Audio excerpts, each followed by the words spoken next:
So,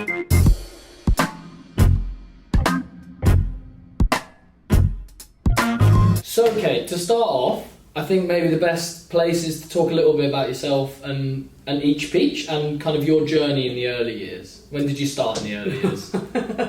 Probably when you were one of the children we were looking after. Could have been. So I've been in the early years for 28 years now. I don't believe it. Yeah, no, I left school 30 years ago, Wow. trained to work in the early years.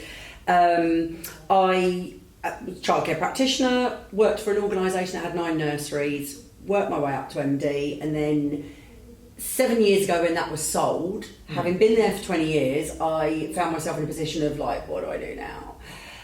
So I set up my own nursery, and Each Peach Childcare. I'm married to Mr. Peach. No, when I met him in 1991, he has other qualities, but I knew his name would come in useful with the industry I was in, so I need to hang on to this one. Okay. And in the early 90s when I was training, Each Peach Pear Plum was my favourite, by Janet and Alan Allbird. That was my favourite storybook. So when I opened that nursery in 2013, I thought this has to be the Each Peach group. There was only one name. Yeah. So I've had that for 6.5 years, and then we acquired a forest school last November. So we are 2 now. Fab. And when you went into that, you know, it's a big journey starting off setting up by yourself. Did you have some kind of guiding principles that you were thinking, this is what I want this to be, different from other groups or other settings that I know? What had you kind of taken into it saying, this is what I want Each Peach to represent? Yes, so because I'd worked at the previous organisation for 20 years and I'd been there that long because it was awesome, it delivered what I believed in, I was passionate about it, and the original managing director was she was amazing, and we all worshipped her and we wanted to be that part of that journey with her. So when I set Each Peach up, I very much took a significant amount of those values with me, which is kind of real, kind of traditional childcare, care, early education with longevity. So no fads, no trends, just really quality staff in a beautiful space that puts the child at the centre of everything. Perfect. When you say it like that, it sounds so simple, doesn't it? Yes, it does. Putting the child first. And I'm It's sure not it that wasn't simple in every reality. day. Yeah. But so it's a good question actually. What sort of trends, for example, did you want to avoid? What's a good example of a trend that you think is just not worth the paper it's written on? Okay, so I have to answer that one really carefully so as not to offend the whole of our industry. Yeah. Because it not so much that trends that I don't think have, I think you said something along the lines of value or don't have any purpose. More that what I don't want is I don't want the childcare we deliver to be created around what's the latest fad. So, 15 years ago, let's get yoga, French, Spanish, and then that will sort of pass, and then there's this wave at the moment of very beige, very, let's take all the colour out of nurseries, and the fashion and the trend, and increasingly so with social media, people are sort of like, oh, I want that, I need that, that's what my nursery needs to be like, and we just change it. Whereas we're on a journey where we evolve and we add quality, we add in aspects of the curriculum that are beneficial and support the children. And we make sure that we look at what works for us, what works for our families, what works for our staff, and then we plan how we bring that into what we're doing. We don't just jump on a bandwagon. And it's very much what we're doing with our approach to sustainability. Because it's not about, right, what's everybody saying I should do? Quickly, let's make my nursery look like that. And my nurseries very much have my personality in them, and my personality isn't beige. No. They have colour. Our logo is very colourful. The front door is bright orange, but then there's elements where there's very quiet, peaceful spaces for children. There's discovery rooms. So it's integrating the learning and the influences I have of all the really quality, awesome stuff that focuses on the child at the centre, but having elements of that instead of one thing. Fabulous. I think you've made a really interesting point there, because what you were here to talk about today at the Childcare Expo, and I know a big focus of yours now is sustainability, and that's exactly the example of something that isn't short-term and faddy. That's something that we need to think about the long term. Yes. So do you want to maybe tell me a little bit about when you first came to think of that as somewhat of a focus for your setting? Yeah, I mean, in reality, the slide in my presentation that shows me as a 3-year-old surrounded by 1970s plastic, because I think we are the plastic generation, is because when the whole drive towards let's get rid of glitter in nurseries, and there was this big campaign, it was let's push this, there's a little part of me that automatically resists and thinks, hang on a minute, a life without glitter? Are you kidding me? What kind of a life is that? So it takes me time, and it takes me that process of, okay, I need to understand what is the problem, what's it doing, why do we need to take that away, is there a substitute or an alternative, what might we do to make sure life's still a bit sparkly. So I can't react to something like that instantly, like a significant amount of people do. So I actually found the source, the wonderful, amazing Cheryl Hadland, who's the big drive on sustainability. Absolutely. And she's years ahead of me because it's a massive passion of hers. And I said to her, without making me feel like I've got to do this, which isn't necessarily her approach, but without doing that, tell me what is this? And what did she say? She well, after she'd taken the plastic straw out of my gin, she said, she talked me through, she's a diver, so marine, the destruction to our oceans is a massive passion of hers. Okay. So she kind of broke it down for me, and she explained where that goes, and just it's spreading in the air and going down dry, and she just talked me through the whole process of why it has such a detrimental effect on our environment. But at the same time, she introduced me to other aspects like that, so the bits in toothpaste and where all these microplastics are. Yeah. And then very brilliantly for her, David Attenborough did an awesome section on it. And she's like, have a look at that, think about that. And then I spoke to my teens about it, and we started thinking, actually, we are not helping this situation at all, and we now need to evaluate where we're at and think about what we're going to do going forward. Fab. And then, so once you'd kind of come to that epiphany of, I've got a role in this, maybe just talk me through what were the kind of first concrete steps that you started to make in the setting to try and reduce the impact that, you knew you were kind of having.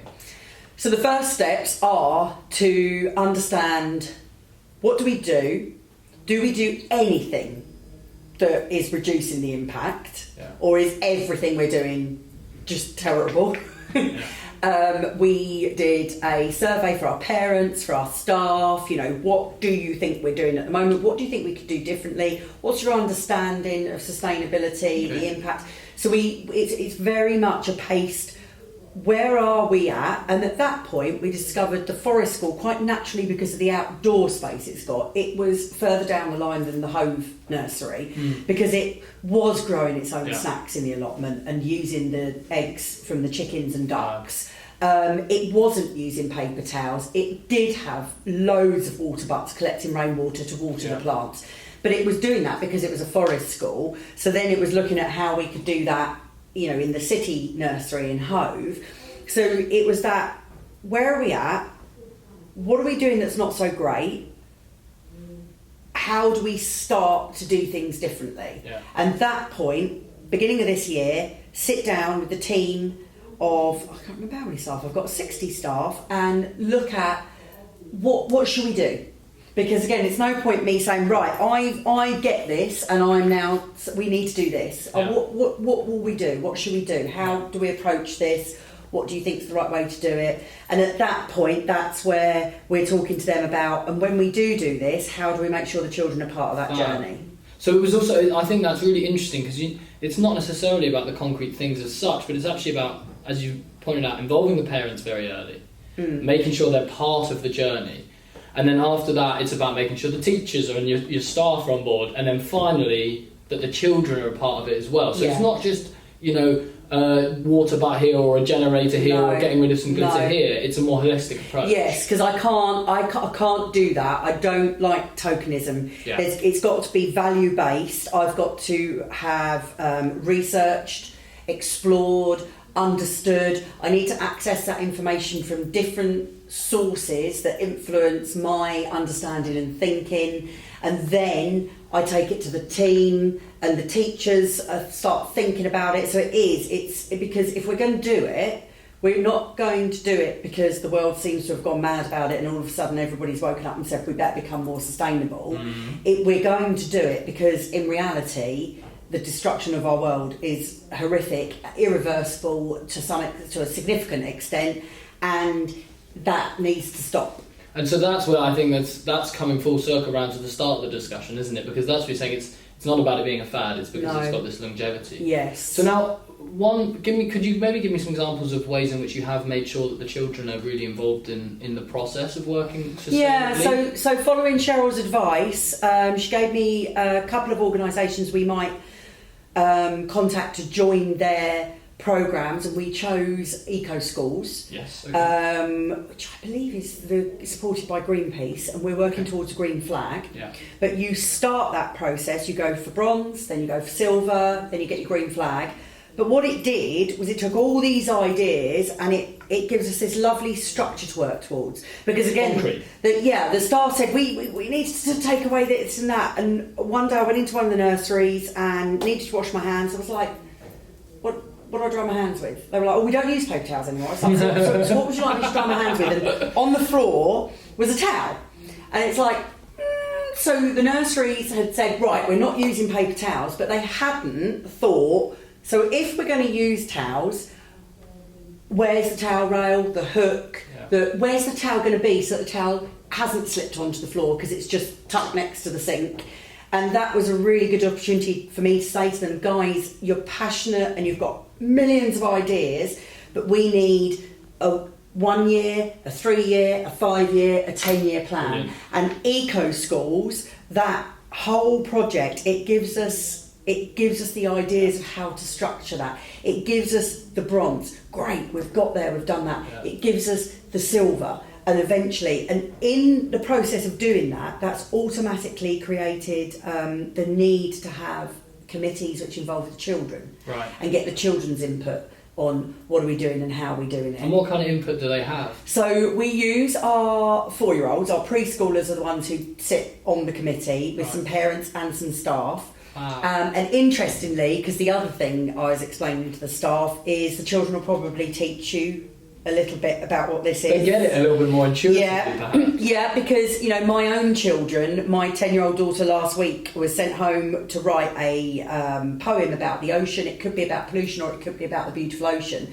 And because she's learning this at school, as I was doing my makeup, she said, Mum, why are you using cotton buds? And I was like, well, because I need to smudge it's blending. And she was like, you shouldn't be using those. We need to stop using those. At which point I was thinking, bang goes the quality makeup. That's why it looks like this now. But it's that whole, I'm told by my children and our children at nursery, some of our 4-year-olds were able to talk to us about why it was better to use the water out of the water butts than the water out of the tap to water the plants. Amazing. And so it's a collective learning process. Yeah. But at the same time, it's then sort of threading that quite naturally into our curriculum. Yeah.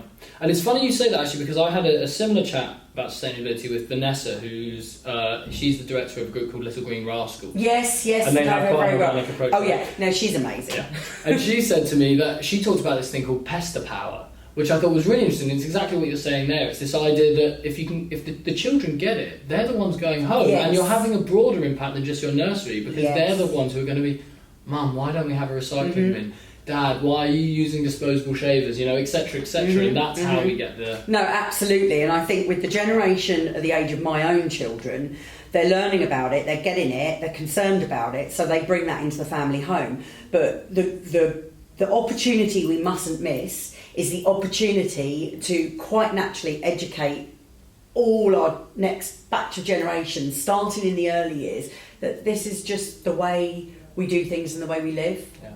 It really is. My husband's in the building trade, and I was actually at a building exhibition with him about 8 years ago, and there was this awesome structure, Scandinavian, and it was stunning. This wooden building, and the rooftop was growing. It was a garden area.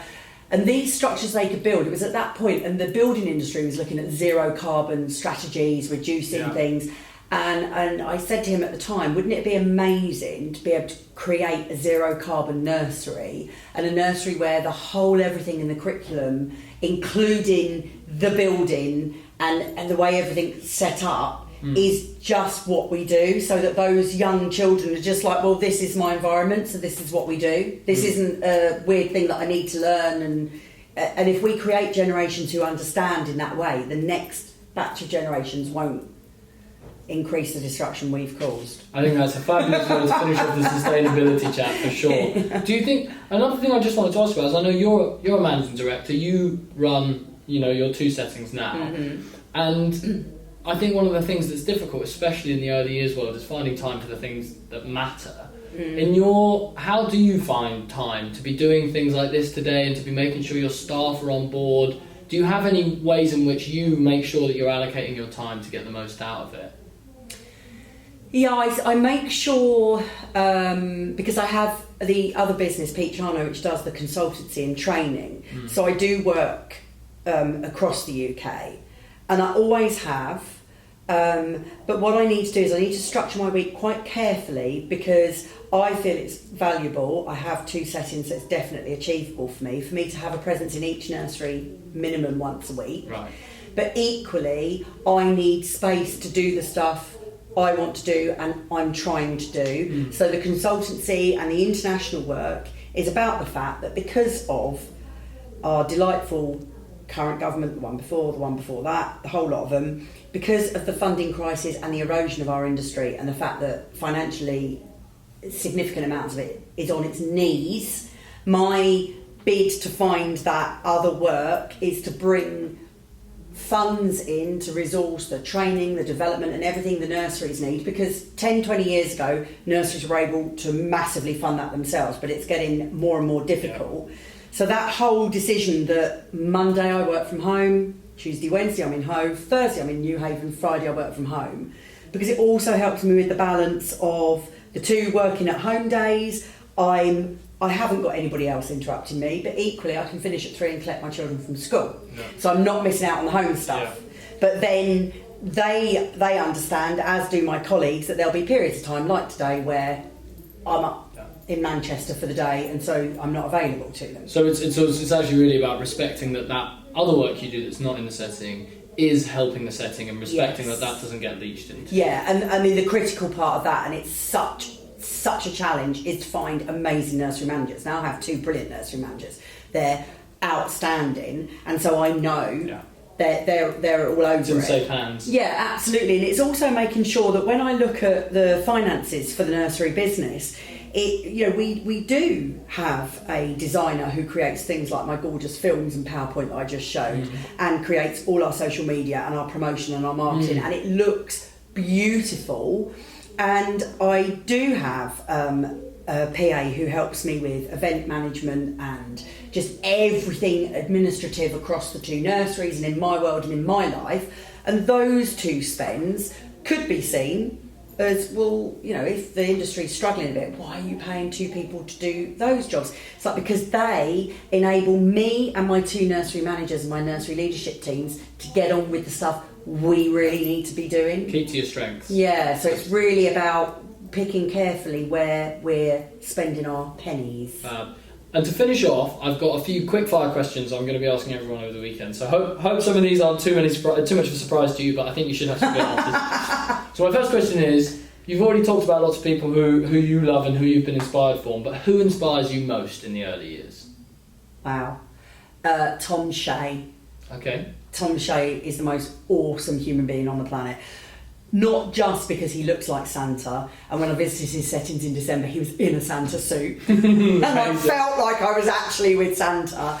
But he's been doing this for a long time, I think 20 years longer than me, but it's the authentic. He's an authentic, awesome early years advocate, and he's brought learnings from, you know, Iceland being one of the main ones, but from countries that we really need to learn from. But he's also brought the furniture in his wood factory and the creations and the spaces and everything he does, the child's at the centre of, and he's awesome.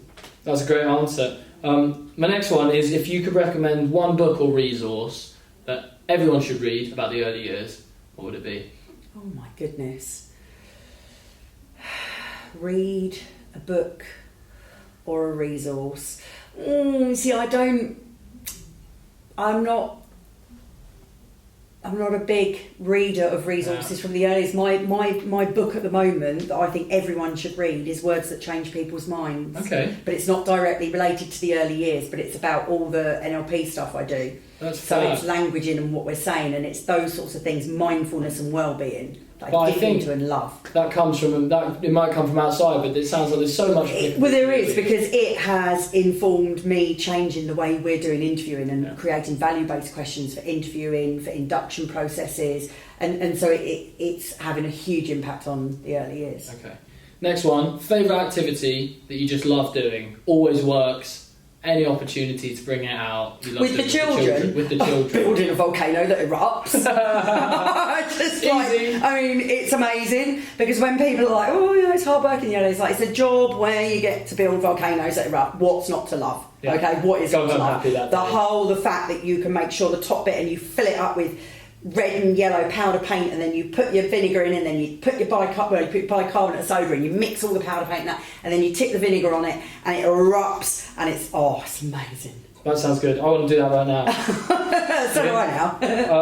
The next one is, what is the best piece of advice you've received about running your own setting in the early years? Wow. The best piece of advice. That is a really, really, really tough one. I think it probably comes back to Tom Shea and that whole being your authentic self, and whatever the tough times bring. So financially, it's hell at the moment compared to 5, 10, 15, 20 years ago, but never miss that. At the point that affects the authenticity of what I'm doing and the values, then it's time to go.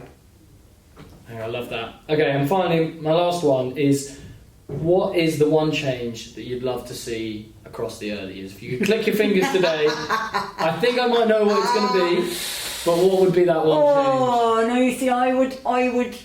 There's a little part of me that automatically thinks funding, that nonsense needs to stop, but actually the one thing, if I could change it immediately, would be the recruitment and the availability of staff and the availability of top quality staff. I would wave my magic wand and every single person who works in the early years would be the most amazing, outstanding human being who's the best nursery teacher on the planet, who loves what they do, and there's thousands of them to choose from. I think that is a really creative answer. I love it. That's been really great. Thank you so much for taking the time to chat with me. Where can people find out more about what you're doing? You're on Twitter? Yes.